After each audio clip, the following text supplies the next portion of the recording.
सौतेली माँ अजीब थी। उसने बेटी के चेहरे पर मेंढक रखा ताकि वह बदसूरत दिखे, पर चमत्कार से वह सुंदर फूल बन गया। फिर माँ ने बेटी के चेहरे पर झर लगाया, जिससे वह काला डरावना हो गया। पिता भी बेटी को पहचान न सके। सौतेली माँ ने सैनिकों को बुलाया और लड़की को जंगल में फेंक दिया। यह लड़की राजा की लाडली बेटी थी। उसके 11 सुंदर भाई थे, पर राजा की दूसरी शादी से सब बदल गया। पिता भी सौतेला व्यवहार करने लगे, फिर भी भाई बहन खुश थे। यह देख सौतेली माँ क्रोधित हुई, क्योंकि वह चुड़ैल थी।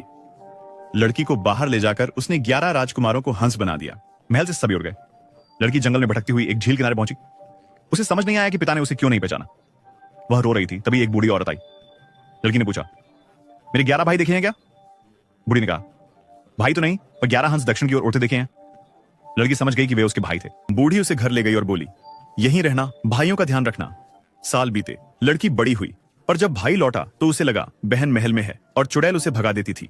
एक दिन लड़की जंगल से गुजर रही थी। उसने उड़ते हंस देखे। वह चिल्लाई, ओह, मैं तुम्हारी बहन आयमा हूँ।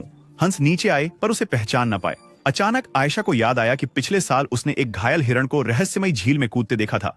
पानी से बाहर आते ही हिरण ठीक हो गया था। आयशा भी झील में कूदी और अपने असली रूप में वापस आ गई। अब भाइयों ने उसे पहचान लिया। दिन में हंस, रात में इंसान बनने वाले भाई अब बहन को छोड़ना नहीं चाहते थे। उन्होंने एक बड़ा जाल बुना और आयशा को हर जगह अपने साथ ले जाने लगे।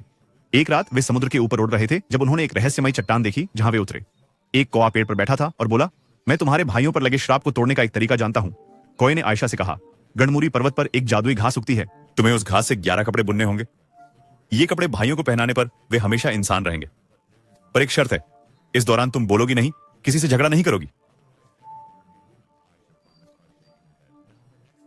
Isa Rodas, esta sa Recordis. Ito na kan sa likas koordinator de main has been